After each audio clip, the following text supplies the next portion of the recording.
Hai para pencari ilmu, pernah dengar waktu bisa melambat? Penasaran kan? Mari kita menjelajahi konsep dilatasi waktu bersama saya Benedikta Tandilolo. Menurut Newton, waktu itu mutlak, sedangkan menurut Einstein, waktu itu relatif. Apa itu dilatasi waktu?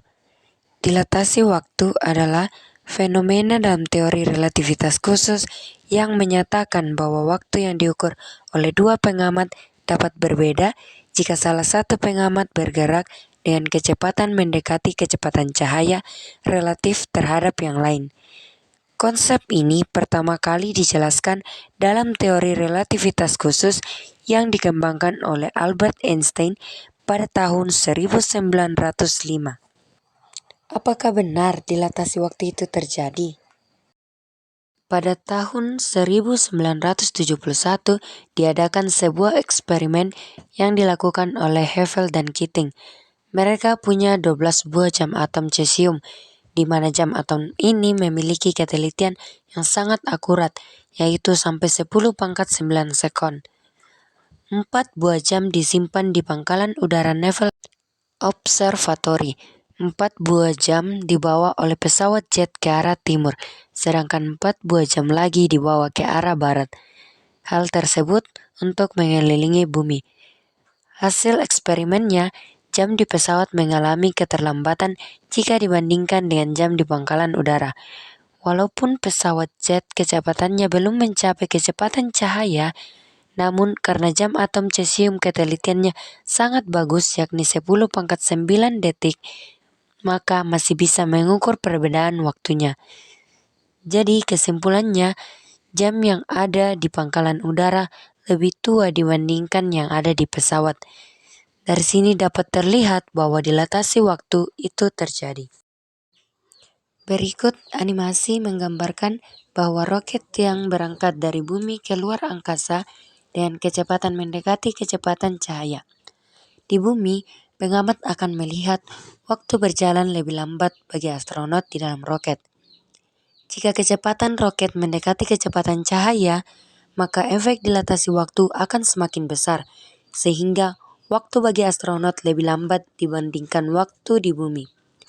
Implikasinya, jika astronot melakukan perjalanan mendekati kecepatan cahaya selama beberapa tahun menurut pengamat di bumi, mereka akan mengalami waktu yang jauh lebih singkat.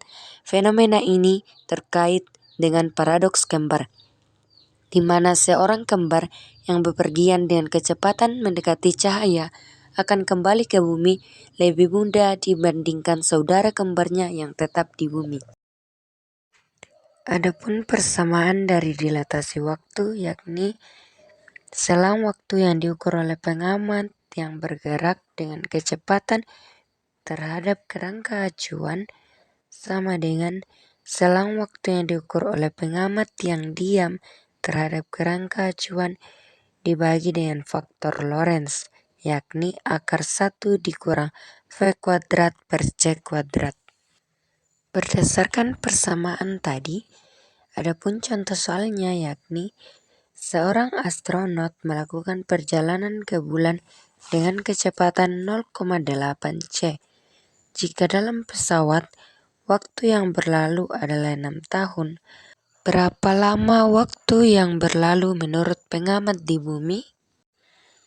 Dari soal diketahui bahwa kecepatan yakni 0,8 c, dan selang waktu yang diukur oleh pengamat yang diam terhadap kerangka acuan atau delta T0 yakni 6 tahun. Lalu yang ditanyakan yakni berapa selang waktu yang diukur oleh pengamat yang bergerak dengan kecepatan terhadap kerangka acuan atau delta T. Berdasarkan persamaan, untuk menyelesaikan contoh soal tersebut, yakni delta T sama dengan delta T0 per akar 1 dikurang V²/C². Hasil yang didapatkan yakni delta T sama dengan 10 tahun.